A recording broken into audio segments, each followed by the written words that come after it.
मी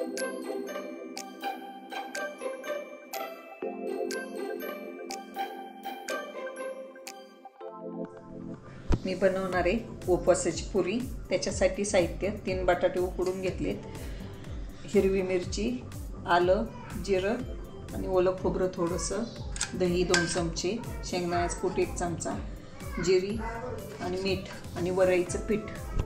बटाटा खिसून घ्यायचा।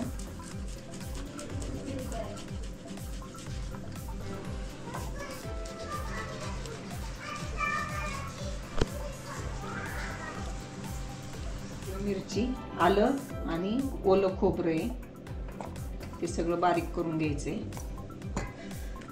शेंगदाण्याचं कूट, जिरं आणि चवीनुसार मीठ आणि दही हे सगळं बारीक करून घेते। त्याच्यात जिरं नसेल खात तर नाही टाकलं तरी चालतं।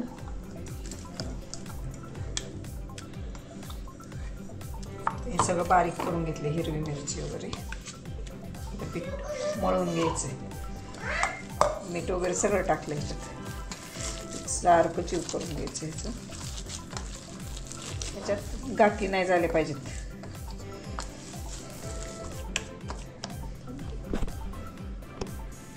आता वरईचं पीठ मिक्स करायचं थोडं थोडं घेऊन।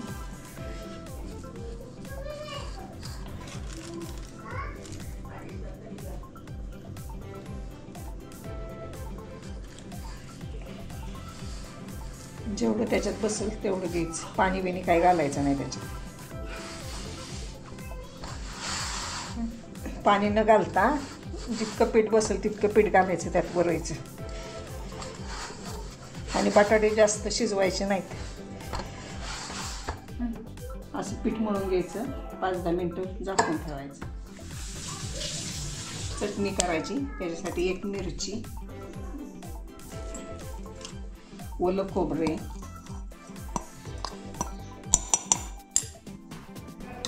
आलं, थोडंसं जिरं, शेंगदाण्याचं कूट, थोडं दही पण टाकायचे। हे बारीक करून घे, चवीनुसार मीठ, थोडीशी साखर पण टाकते त्याच्यात।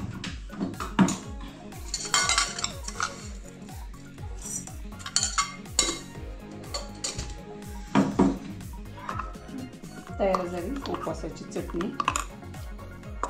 साहित्यात तेल सांगायचं राहिलं,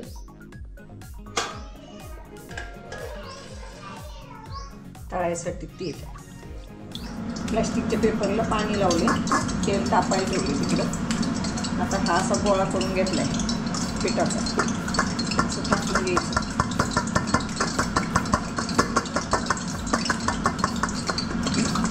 ह्याच्यात बटाट्याची गाठ नाही पाहिजे, नाही तर वडे फुटते। तापले तेल आपलं,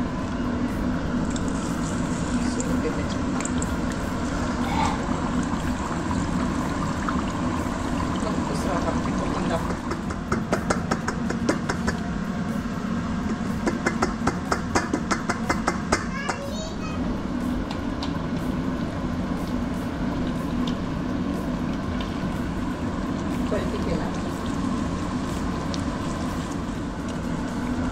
तयार झाली पुरी किंवा वडा।